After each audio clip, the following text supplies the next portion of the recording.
నమస్కారం city news కి స్వాగతం. ముందుగా ముఖ్యాంశాలు.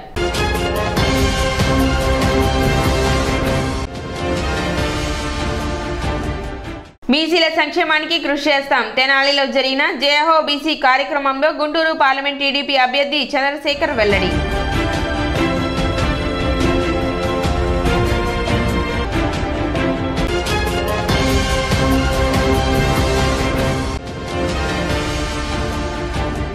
కూటమి అభ్యర్థి నాదెళ్ల మనోహర్ సమక్షంలో వైసీపీ నుండి టీడీపీలో చేరిన పట్టణ 33వ వైసీపీ మహిళా నేతలు.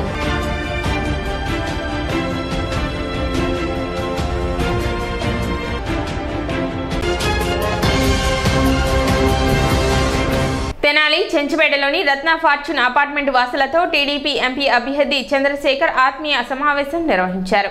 జగన్మోహన్ రెడ్డి లెక్క ప్రకారం రోడ్లకు ఓట్లు లేవు, బ్రిడ్జిలకు ఓట్లు లేవు, మౌలిక సదుపాయాలు ప్రభుత్వ బాధ్యత కాదు అనే విధంగా ప్రజలను విభజించారని అన్నారు. రాష్ట్రం అప్పుల పాలైన పరిస్థితి ఉందని, 1వ తారీఖు జీతాలు చెల్లించే పరిస్థితిలో రాష్ట్రం లేదన్నారు. కోరుకునే కోరికలకు జరుగుతున్న పరిస్థితులకు ప్రజలు వాస్తవాలు గ్రహించాలని పెంపసాని అన్నారు. తప్పకుండా కూటమి ప్రభుత్వం ఏర్పడుతుందని, రాష్ట్ర ఆర్థిక అభివృద్ధి మెరుగుపడుతుంది, మౌలిక సదుపాయాల కల్పనకి కృషి చేస్తామని తెలిపారు. జగన్మోహన్ రెడ్డి తీసుకొచ్చిన చట్టం వల్ల ప్రజలకు ఇబ్బందులు తలెత్తుతున్నాయని, దీనిపై అవగాహన కల్పించాలన్నారు. తన ఊపిరి ఉన్నంత వరకు అమరావతిని 1 ఇంచు కూడా కదపనివ్వనన్నారు. సమావేశంలో టీడీపీ నాయకులు, కార్యకర్తలు, అపార్ట్మెంట్ వాసులు పాల్గొన్నారు. కానీ 5 సంవత్సరాల నుంచి మీరందరూ గమనించింది, మీరు కూడా కొన్ని సందర్భాల్లో ఎదుర్కోవాల్సి వచ్చింది ఒక అరాచకమైన పాలన. వాస్తవంగా తెనాలికి ఒక మంచి ప్రణాళిక పెట్టుకుంటే విజయవాడకి, గుంటూరుకి ఏ మాత్రం కూడా తగ్గకుండా మనకున్న వనరులతోటి చాలా అద్భుతంగా మనం కార్యక్రమాలు చేసుకోవచ్చు. ప్రతి ఇంటికి రక్షిత మంచినీటి పథకం తీసుకురావాలని 10 సంవత్సరాల క్రితమే నేను 100 కోట్ల రూపాయలతోటి కృష్ణానది జలాలు తీసుకొచ్చి ఇక్కడ 162 కిలోమీటర్ల పైప్ లైన్ వేశాను. 162 కిలోమీటర్ల పైప్ లైన్. కానీ ఈ రోజున వార్డుల్లో పర్యటిస్తున్నప్పుడు వాళ్ళందరూ కూడా కంప్లైంట్ చేసేది, మాకు ఆ పైప్ లైన్ ఉన్నాయి కానీ సరిగ్గా సరఫరా రావడం లేదు, ఎక్కడ కూడా పనిచేయడం లేదని. మున్సిపాలిటీలో మనకున్న అవకాశాలు కేవలం మున్సిపల్ పన్నుల పైన వచ్చే ఆదాయంతో మీ పైన అదనంగా భారం పడకుండా, మిమ్మల్ని ఇబ్బంది పడనీయకుండా కొత్తగా మనం అనేక అభివృద్ధి కార్యక్రమాలు చేయొచ్చు. కానీ వీళ్ళు చేసింది ఏంటంటే రోడ్ల మీద కొన్ని రోడ్లు వేశారు, దానికి బిల్లులు తీసుకుని వెళ్ళిపోయారు. గతంలో మనకున్న కొన్ని నిబంధనలు చక్కగా కొంచెం పార్కులు కానివ్వండి, రోడ్లు విస్తరించుకునే అవకాశం కానివ్వండి, వీటన్నింటినీ వాళ్ళ మనుషులైతే పక్కన పెట్టేశారు. పర్మిషన్ కూడా తీసుకోలేదు, ఇష్టం వచ్చినట్టు కట్టిపడేశారు. తెనాలి ప్రణాళికకి నష్టం జరిగే విధంగా వీళ్ళు పునాదులు వేశారు. ఈ 5 సంవత్సరాలు చాలా ఇబ్బందికరమైన పరిస్థితులు ఈ రోజున అపార్ట్మెంట్లో చాలామంది ఫేస్ చేస్తున్నారు. ఎందుకంటే జనాభా పెరిగిన 2040 వరకు 50 వరకు కూడా మన జనాభా పెరిగిన ఈ రక్షిత మంచినీటి పథకం సరిపోయే విధంగా ఆ రోజు మనం దాన్ని రూపొందించాం. ఈరోజు పొత్తు విషయంలో ఆలోచించింది మన భవిష్యత్తు కోసం, మన రాష్ట్రం కోసం. ఏ విధంగా ఆ రోజు చంద్రబాబు నాయుడు గారిని అక్రమంగా 52 రోజులు జైల్లో పెట్టారో, ఏ విధంగా రాష్ట్రంలో విధ్వంస పాలనతో ప్రారంభించారో, ఏ రోజున ప్రతి ఒక్క రాజకీయ నాయకుడి పైన బురదజల్లే కార్యక్రమం, వ్యక్తిగత ఆరోపణలకే వీళ్ళు పరిమితం అవుతున్నారో, ఇవన్నీ మార్పు తీసుకురావాలని ఆ రోజున పవన్ కళ్యాణ్ గారు ముందడుగు వేసి ప్రతిపక్ష ఓటు చీలనివ్వకుండా మనం నిలబడతామని ఆయన తెలుగుదేశం పార్టీతో మనం కలిసి ముందుకెళ్తామని నిర్ణయం తీసుకుని మనం ఈ ప్రయాణం చేస్తూ ఉన్నాం. మన ప్రాంతానికే కాదు, మన దేశానికి కూడా మన తెలుగువాడు ఆ విధంగా అమెరికాలో ఆ స్థాయికి ఎదగలిగాడో దాన్ని మనందరం కూడా నిజంగా మనస్ఫూర్తిగా అభినందించాలి. రాష్ట్రం పరిస్థితి చూస్తూ ఉంటే మనం ఒక విచిత్రమైనటువంటి పొజిషన్లో ఉన్నాం. జగన్మోహన్ రెడ్డి గారు తయారు చేసినటువంటి రాజకీయ విధానం ఏంటంటే ప్రతి క్షణం ఓటు కొనుక్కునేటువంటి రాజకీయ విధానం. అంటే ఒక వ్యక్తికి 3000 5000 వేస్తే అది జగన్మోహన్ రెడ్డి గారు ఇచ్చినట్టు కాబట్టి ఆ ఓట్లు వస్తాయనే దాంట్లోకి ఒక సెక్షన్ ఆఫ్ పీపుల్ని, ఒక లార్జ్ సెక్షన్ ఆఫ్ పీపుల్ని వాటికి అలవాటు చేసేసారు. అసలు మీరు కోరిన కోరికలు రోడ్లు, బ్రిడ్జెస్ ఇవన్నీ చాలా కోరారు మీరు. జగన్మోహన్ రెడ్డి గారి ప్రకారం వాటన్నిటికీ ఓట్లు లేవు, రోడ్లకు ఓట్లు లేవు, నీళ్ళకు ఓట్లు లేవు, బ్రిడ్జిలకు ఓట్లు లేవు. అంటే ప్రజలు మౌలిక సదుపాయాలంటే ఎవడో చేస్తాడు, ఇది మనకు సంబంధించింది కాదు. ఏయో ప్రభుత్వాలు అంటే చంద్రమండలంలో నుంచి ఇంకో ప్రభుత్వం వచ్చి చేస్తుందనే విధంగా ప్రజలని చీల్చిపారేశారు. మరి ఇలాంటి పరిస్థితుల్లో రాష్ట్రం అంతా అప్పులమయమైనటువంటి పరిస్థితి, 1వ తారీఖు జీతాలు ఇవ్వలేనటువంటి పరిస్థితుల్లో మీరు కూడా వాస్తవాలు అర్థం చేసుకోవాలి. మనం కోరుకునే కోరికలకి, చేయగలిగేటువంటి పనులకి.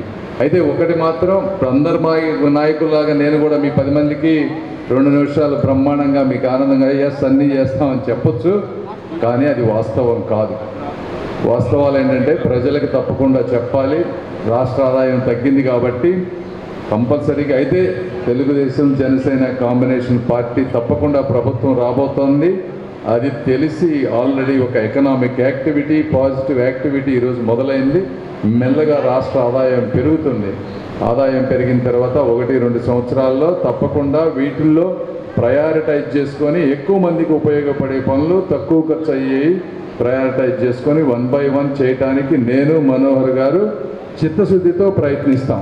డాక్టర్ బాబాసాహెబ్ అంబేద్కర్ స్థాపించబడిన సమతా సైనిక్ దళ్ చేపట్టిన రాష్ట్ర యాత్ర గురువారం తెనాలి చేరుకుంది.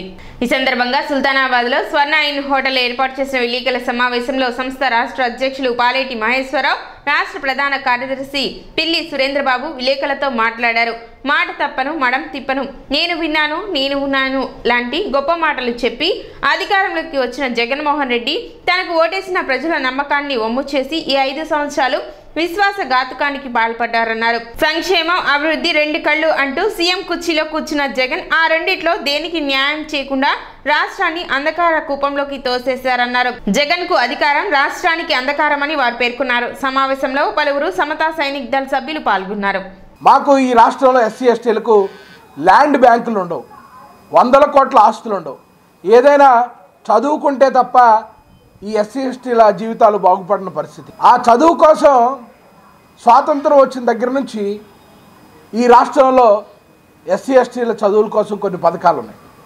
జగన్మోహన్ రెడ్డి ఈ రాష్ట్రంలో అధికారంలోకి రాగానే ఎస్సీ ఎస్టీలకు చదువులు అవసరమా అని చెప్పి బెస్ట్ అవైలబుల్ స్కూల్స్ అనే పథకం కింద 140,000 మంది పిల్లలు ఈ రాష్ట్రంలో చైతన్య, నారాయణ, భాష్యం లాంటి ప్రైవేట్ స్కూళ్ళలో చదువుతుంటే వీళ్ళకి చదువు చెప్పిస్తే వీళ్ళు ఎక్కడో మనకు అందకుండా పోతారేమోననే భయంతో ఈ బెస్ట్ అవైలబుల్ స్కూల్స్ అనే పథకాన్ని రద్దు చేసి 140,000 మంది పిల్లల్ని ఒక్కసారిగా రోడ్డు పడేసిన దుర్మార్గుడు ఎవరన్నా ఉన్నా అంటే జగన్మోహన్ రెడ్డి మాత్రం. రాష్ట్రంలో ఎస్సీ, ఎస్టీ, బీసీ మైనారిటీ వర్గాలు ఏవైతే ఉన్నాయో నేను అందరికీ న్యాయం చేసుకుంటున్న జగన్మోహన్ రెడ్డి గారు ఒకసారి కొన్ని వాటికి సమాధానం చెప్పాలి.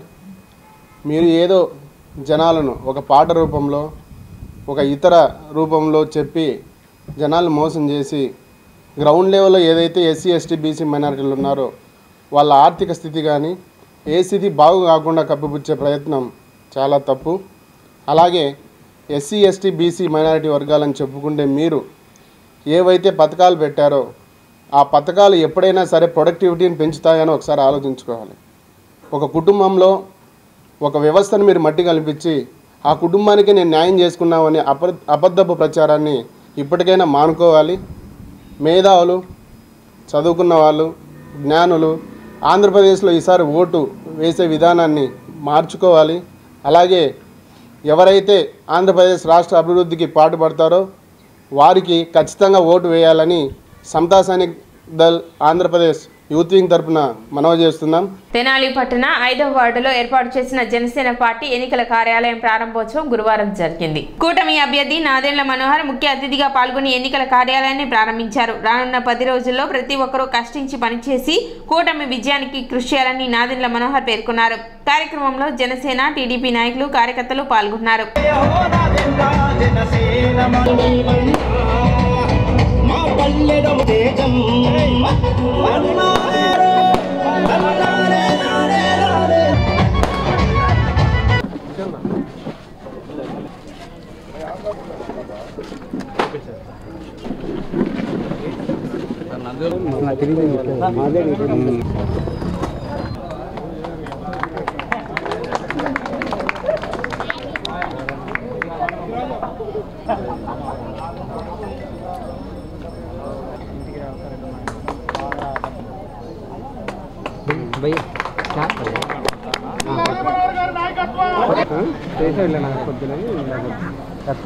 రాష్ట్రంలో ఎన్నికల సందర్భంగా జనసేన, తెలుగుదేశం, బీజేపీ కలయికతో ఏర్పడినటువంటి పొత్తుల అభ్యర్థి, నిలబెట్టినటువంటి అభ్యర్థి నాదెండ్ల మనోహర్ గారు తెనాలి నియోజకవర్గ అసెంబ్లీ స్థానానికి పోటీ చేస్తున్నారు.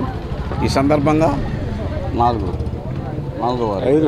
5వ వార్డులో వల్లెం మురళి అండ్ యూత్ శిల్పాల శ్రీను ఆధ్వర్యంలో రంగాబొమ్మ ఎదురుగా ఈ రోజున మరి ఉమ్మడి జనసేన, తెలుగుదేశం, బీజేపీ పార్టీల కార్యాలయం నాదెండ్ల మనోహర్ గారి చేతుల మీదుగా ఓపెన్ చేయడం జరిగింది.